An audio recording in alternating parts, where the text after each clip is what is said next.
So today I'm going to talk to, with somewhat unfortunate timing perhaps, talk to our 2019 LNG report, which was issued in April last year. So just in a few weeks' time, next month, we'll publish our 2020 LNG report, which will contain data from 2019.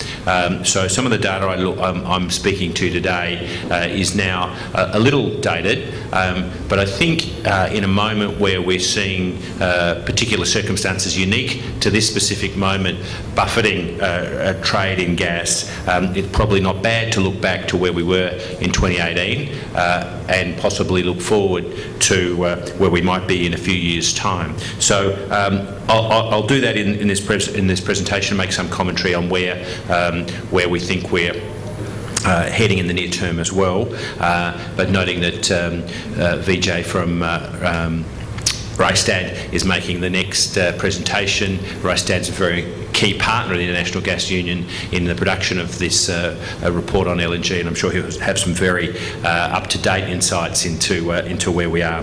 So back in 2018, if that doesn't seem to be too far ago, it was a very significant year again in the growth of the global gas industry, and including LNG. We saw global production grow by almost 5%. We saw with that increase in supply, we saw prices coming off somewhat, but we saw a significant growth in the LNG subset of the global gas trade. As we'll come to later on, the increase in capacity both to produce LNG, to ship LNG, and to receive it in importing countries are all increasing. In 2018, and it's interesting just to look at how and where gas growth is occurring, and indeed in those mature markets where it maybe has passed its peak and is starting to decline, albeit slightly and slowly. It's very interesting, I think, representing the upstream gas industry as I do in my day-to-day work in Australia. There's been an enormous focus on what the extraordinary turnaround in the United States production of oil and gas, what some might call the fracking revolution in that country, which is now spreading internationally.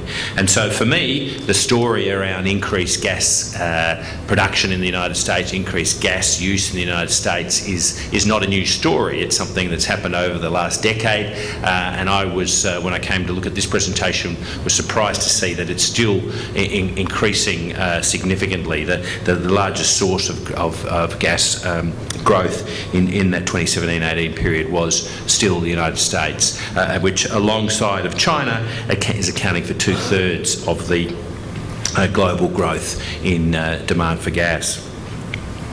So what is driving that picture? There is the overriding need for energy to fuel prosperous lifestyles, and as the world moves to, as our economies continue to grow, with it, of course, comes growth in energy, and overlaying that increasingly is the desire for that energy to be environmentally sustainable and, of course, affordable. But two of the big drivers for gas growth are on the environment side. They are the reduction of air pollution. And as this chart shows, there are many regions of the world which still struggle with very high air pollution, and they have a particulate matter count at or above 10, which exceeds the World Health Organisation's safe standard. Here in Southeast Asia, we still see a very high usage of solid fuels, coal and biofuels and others, and the air pollution associated with that remains a real challenge. So, it is important to note that there are 1 billion people in the world still who have no electricity, 3 billion people who can't access clean cooking, and that air pollution is leading to the premature deaths of around 7 million people a year, mostly in Asia. Here in Southeast Asia, we do see continued economic growth, economic population and economic growth, but still 65 million people without electricity. Lifting people out of energy poverty, reducing air pollution is a big driver, as is internationally the drive for lower carbon and reducing the greenhouse gas intensity of our energy supply. This is a story I'm sure that's familiar to you all in this room, but it is worth repeating, and in a sense it's worth repeating because it is subject to challenge. So much in the energy debate is of course ideological and political and subject to counterclaims. So I think it's wise to reassure ourselves that we represent a product that has very real environmental advantages, and including in the greenhouse reduction sphere. Gas-fired electricity generates less than half of the carbon emissions associated with coal-fired power generation, but also it is that particulate pollution, the NOx and SOx particularly, that are causing so many problems associated with air pollution and the health impacts of those.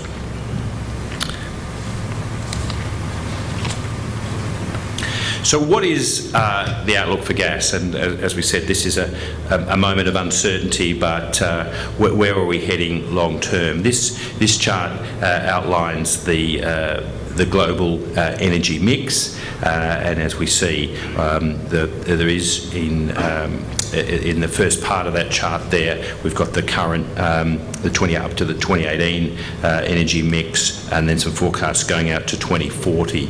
In all cases, we see globally an increasing use of renewable energy supply, but sustained demand for natural gas. There's a bit of fine print on that chart, which even my glasses aren't able to pick up right now, but we'll share this presentation with you later on, and happy to talk about any of the, if any questions arise from the detail on this slide. One of the interesting things, we do talk a lot about power generation and the role of gas in producing electricity, but it is always important to remember the other uses of gas. I'm an Australian, and we're a big gas producer, but only 37% of the gas produced in Australia is used for power generation. Its use in industry that is a very significant contributor to economic growth, economic stability, to maintaining the employment of, in my country, hundreds of thousands of people, but around the world, millions and millions. And so two of the biggest markets you see there, the industrial use of gas exceeds that of power generation. And again, it's interesting to look down at that slide where we see gas growth everywhere to varying degrees, but with the exception of Europe, where we're seeing industry's use of gas decline, and the use of gas in buildings, in home heating and cooking declining, but Europe stands alone really in the international picture as a region where gas growth is all but disappearing. In Asia, that's definitely not the case, and as this chart outlines, there's a major opportunity for gas to increase its role.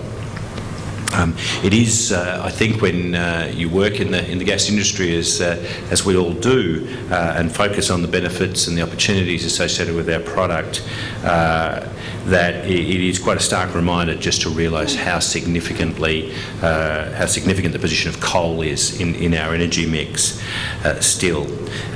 So what we see there is gas use for energy in in Asia, bouncing around between 10, 11 and 12% over the last 10 years. And so we believe a very significant opportunity for it to, for that role to increase, for coal to gas switching to accelerate. Now, the good news is that we've got plenty of gas. If we look around the world, the increase in proven reserves is quite stark. Of course, we have enormous resources still in the Middle East, and they underpin the international market very, very significantly. It's interesting to note that Australia has recently become the world's largest LNG exporter, so we temporarily hold the gold medal, but we know that we've only got it until the Qataris want it back, and there's very significant resources in the Middle East that are still available to the market. There's another story, I think, there around the need for a diversity of supply sources, and if I just put that Australian hat back on for us for a moment, that's a message that we've been pushing for some time as we've grown our LNG exports. So when you look at the LNG trade, and again I'm looking at 2018 data here, but the trends in 2019 were very similar. We saw a significant increase in LNG trade, taking it to a record level. That was a trend that continued in 2019, and whilst we might have a challenge in the year ahead or so, we do think that the long-term trend is for increasing use of this fuel. So up until 2018, and now including what we know of 2019, 6 consecutive years of growth in the LNG trade. We've seen new markets receiving LNG, Bangladesh and Panama referred to there, but China and South Korea, very significant markets already, and increasing markets. 80% of the growth in 2018 came in those markets.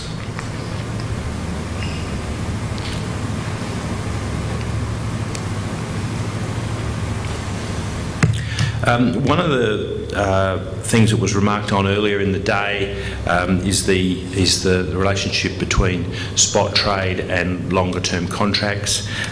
This chart shows the recent evolution of that. We now have around about a third of global trade in LNG on or not on long-term contracts, spot market, short and medium-term sales. That is a significant change, and one that we'll continue to watch.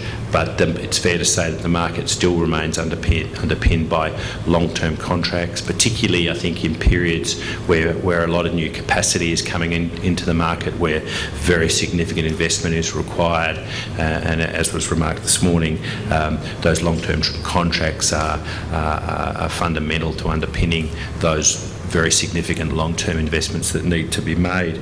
But of course the toing and froing in this space is interesting.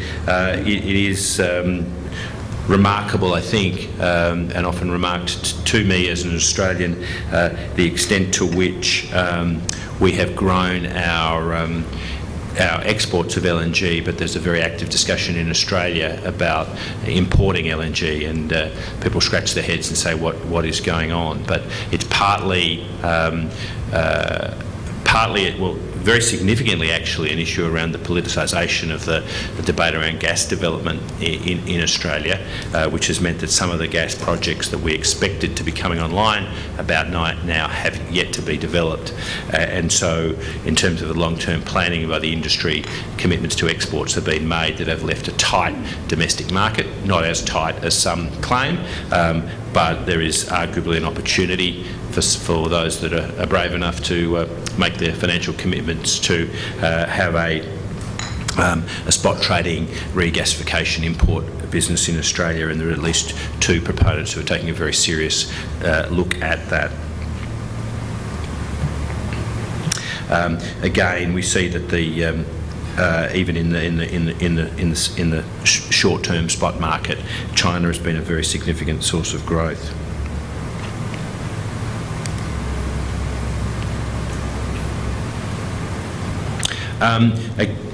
The price outlook, I won't dwell on this too much because it is looking now a little like historic information, and I'm sure we'll have appetite for the more recent trends. But there was solid growth in pricing in 2018, which has certainly moderated recently. I will leave the current market analysis more to others, but quite clearly towards the end of last year and the beginning of this year, we've seen a softening of demand, initially through a milder northern hemisphere winter, particularly in Northeast Asia, where the coronavirus and its impact on economic activity, particularly in China, has exerted an impact, and of course has increasing supply. So it is a competitive market, and all those factors exert their influence. But so working out what happens with supply, with pricing rather, is as ever a complex analysis of the relationship between supply and demand, and the ability to deliver the supply to the demand, and we have seen in the international LNG marketplace some significant increases in all those areas, both in the supply of LNG, the capacity to process and transport LNG, and the ability through regasification to import it. So here we see that in the period up to 2018, significant expansion in liquefaction capacity, particularly in Australia and in Russia, and that growth has slowed more recently, but over a medium term, we've seen a very significant increase in the capacity to produce and create supply in the LNG space. Somewhat perhaps out of order, given that I'll come to shipping in a moment, but the ability to import and receive LNG has also increased significantly with new infrastructure coming online. There's obviously there are some departures and some arrivals in this space. We have seen import capacity go offline in markets like Argentina, Brazil, Egypt and the UAE, but new capacity coming online in Bahrain, Croatia, El Salvador, Ghana and the Philippines in 2018 for a net effect of an increase of around 6 million tonnes per annum. So, which equates roughly to two LNG processing trains. So it's in a global market that continues to be a significant incremental growth in the capacity to import our product. That includes increasing emphasis on floating regasification facilities, and we have, as this chart shows, we have seen and we continue to see in the period out to 2024 increase in regasification capacity, but significantly in the parts of that chart in yellow in the floating LNG space, a floating regasification space. And in between those two ends of the chain, if you like, in shipping, we're also seeing significant increase in capacity to ship LNG.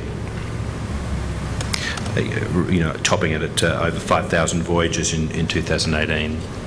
For an industry that began, I think, with its first cargo in the very late 1960s, in 1969, it is quite an extraordinary now 50-year growth trajectory of the LNG industry. So somewhat back to where we started and what is going to drive near-term demand for gas, including as LNG. Much is made of the policy parameters that in which our industry operates.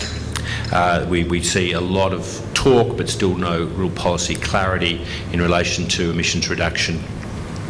But entities, governments, enterprises, even private citizens making decisions towards lowering emissions are seeing a trend that is well underway, even amid that policy uncertainty. And one of the factors here, I think, is a broadening of the economic analysis to include and try to understand costs that might go beyond the headline price of energy.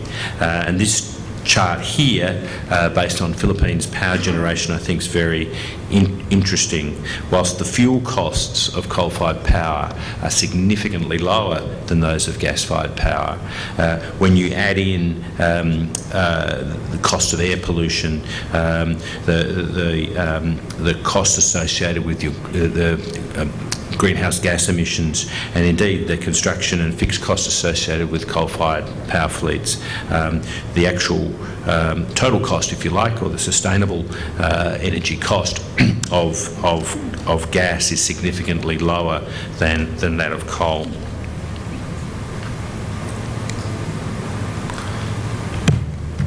So just to conclude, I think, on where we are and where some of the factors that will influence the near-term outlook for LNG. We have seen very significant investment in energy for some period of time now, but that's not about to end. The IEA estimates that in the period up to 2040,